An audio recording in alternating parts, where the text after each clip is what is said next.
ချမ်းလိုက်တာကွာဟုတ်လားအဲ့ကချွတ်ထက်တာကပူတော့နော်ပြောချင်တာကကျွန်တော်အားလုံးကခီးသွားတဲ့လူတွေဖြစ်တယ်ပင်မနွမ်းနယ်ချင်းတွေရှိနေဒါပေမဲ့လည်းပဲအဲ့ဒီလိုဖြစ်တဲ့အခါမှာဘာမှမလုပ်နိုင်လို့ရှိရင်လုပ်နိုင်တဲ့ပြတ်ပြောချင်တာကကျွန်တော်ပသိမ်မှာနာကြီးဖြစ်တယ်နာကြီးကြားဘူးလားဟုတ်လွန်သွားတဲ့တော်တော့ဗောနော်ကျွန်တော်ပသိမ်မှာတော်တော်လေးဖြစ်ကြတယ်ဖြစ်လဲဖြစ်တော့နာကြီးဆိုတာရေကြီးတာပေါ့နော်ရေကြီးရေရှမ်းဒီတကားတဲ့အုံးမင်လောက်ဖြစ်နေတယ်အုံးမင်လောက်မြင့်နေဆိုရင်ကျွန်တော်တရားမကြုံဘူးလားကြော်တော့ဗောနော်ဆိုတော့အဲ့ဒီချိန်မှာတငိမ့်ကြပြောတယ်တော်တော်လေးမှရှိတော့လေအဲ့ဒီချိန်မှာလည်းဒီကောက်ယူလေးတစ်နွယ်ပင်လေးတစ်ခုအပင်တစ်ခုဆွဲကင်လို့ရတယ်လို့ကန်ထုရှင်ပဲဒီပြန်ဆွဲချတဲ့ခါမှာမပါတော့ဗောနော်အဲ့လိုမျိုးပြောတယ်သူပြောခဲ့ဘူးလေအဲ့ဒီမှာတယောက်တော့သူကဘယ်လိုပြောလဲဆိုတော့တယောက်တော့သူကတော့ခရိယာမဟုတ်ဗောနော်အဲ့ဒီအမကြီးတယောက်ကဘယ်လိုပြောဆိုတော့ကျမလေးတဲ့အဲ့ဒီလိုရေကြီးကြီးချပြလို့ပြောရေထဲမှာပေါ်သွားတဲ့ခါမှာလေကျမတခုပဲပြောတယ်တဲ့ရေကြီးဖေးသမီးကိုကဲပါသမီးကိုကဲပါတဲ့သူအဲ့စကားတခုမှသူပြောလိုက်တယ်သူပြောပြီးလဲပြီးတော့သူဘယ်တော့မှရေပေါ်မှာပေါ်တဲ့တခုတော့ကန်နေတယ်ဟာသူတော့ပျော်ရတယ်အဲ့နဲ့ပြောရမယ်ဆိုတော့ तू မသိဘူးပေါ့နော်သူကဘယ်လိုပြောဆိုတော့သူလာတဲ့ခရိယာတွေရိုက်တည်တယ်ကြောက်ကင်းရိုက်တည်ရတယ်တင်မှာဟုတ်တယ်သူတို့ယေရှုမှမခေါ်ပဲကျွန်တော်ကယေရှုခေါ်လို့ဆိုတော့ပြောချင်တာကသူ့ရဲ့စကားလေးပေါ့နော်ပြောချင်တာကခရိယာမှာခေါ်တာမဟုတ်ပါဘူးဘာလို့လဲအားလုံးကယေရှုဘုရားကိုခေါ်လို့ရှိရင်ကဲတင်ချင်းကဲတင်မှုတိုင်းတာတစ်ခုနဲ့ရှိတယ်ဆိုတဲ့အကြောင်းဒါလိုအပ်ခဲ့လို့ရှိရင်ယေရှုဘုရားတမျိုးကဲပါတောင်းကဲပါလို့ပြောကြည့်ပါနော်အကြံပေးတာပေါ့နော်ကဲတော့လမ်းသွားလာတဲ့အခါမှာကိုမဲ့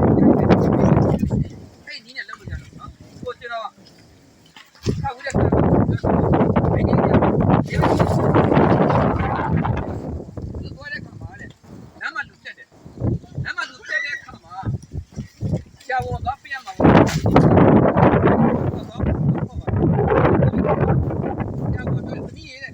ဒီရေပြန်လိုက်တော့တယ်ဆရာတော့မလိုက်တော့တယ်ဘာသူကဆရာနဲ့လိုက်တော့ဆရာလည်းပြန်လာတယ်သူပြန်လာတဲ့ခါမှာလူကလည်းပြက်တယ်အဲ့တော့လူပြက်တဲ့ခါမှာတယောက်တည်းလာတော့အိမ်ကိုမရောက်သေးဘူးယောက်ျားလေး၃ယောက်နဲ့တွေ့တယ်ယောက်ျားလေး၃ယောက်တွေ့တော့ယောက်ျားလေး၃ယောက်ဘာလုပ်မထင်လဲ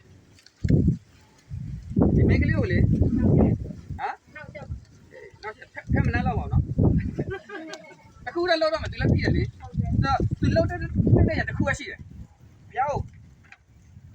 ခေါ်မှသူကသူအဲ့ဘီနာကိုသွားလိုက်တယ်ပြသူထောက်တော့ယေရှုဘုရားတမျိုးကဲပါသူစစ်တောင်းလိုက်တယ်သူတောင်းလိုက်တယ်သူဘယ်တော့ခွေးတကောင်ပေါ်လာတယ်ခွေးမြင်ဘူးလားဒါခွေးမြင်ဘူးလားခွေးအခြေရောက်ဘယ်နဲ့ချောင်းရှိလဲလက်ကဘယ်နဲ့ချောင်းလဲအောင်6ချောင်းလား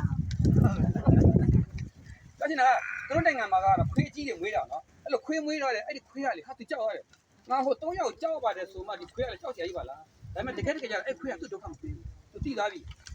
ဒါယေရှုမှားတာပဲဆိုအဲ့နဲ့သူ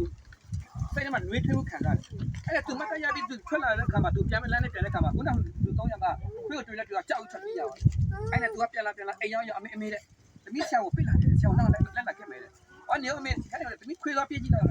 သွားပြေးရသူကကြည့်တော့ခွေးရမရှိဘူးပြောချင်တာကဘုရားသခင်ကပေါ့နော်သူ့ရဲ့သားသမီးတွေကိုဒီလမ်းပေါင်းစုံနဲ့ခွဲကပြီးလို့ရတယ်ဆိုတဲ့အကြောင်းနော်ခွေးအဖြစ်တော့လည်းကောင်းစိတ်ဓာတ်တွေအဖြစ်ပေါ့နော်ဒါလေးမှတ်သားနိုင်တယ်ဆိုတဲ့အကြောင်းပေါ့နော်ဟုတ်ပြီဒီ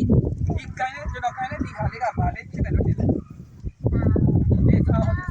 တယ်ကဲချိုးအတိလားဘာဖြစ်နေတယ်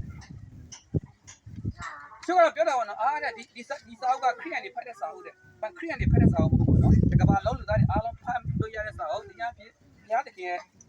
လောကပတ်တော်သမတရားကျမ်းစာအုပ်ပေါ့နော်ဒီကျမ်းစာအုပ်ကခရိယန်ရဲ့ကိုယ်ပိုင်ဟာမဟုတ်ဘူးကဘာလုံးအားလုံးနဲ့ဆိုင်နေတာဖြစ်တယ်ဘုရားရဲ့စကားစာဖြစ်တယ်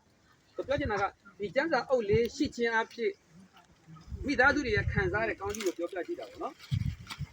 ဒီမှာစာဖတ်တယ်လို့ဘယ်ညပါလဲစာဖတ်တယ်ခေါ်ကြည့်တော့လက်ထောင်ကြည့်ရဘယ်ညဖတ်တယ်လဲတရားနေမရှိပါဘူးနော်ကျွန်းလည်းထောင်းမှလက်မဟားတာလည်းဖြစ်တယ်လွတ်ကြောင်းသားလေးခါကြောင်းသားလေးဟုတ်ကဲ့ရပြီ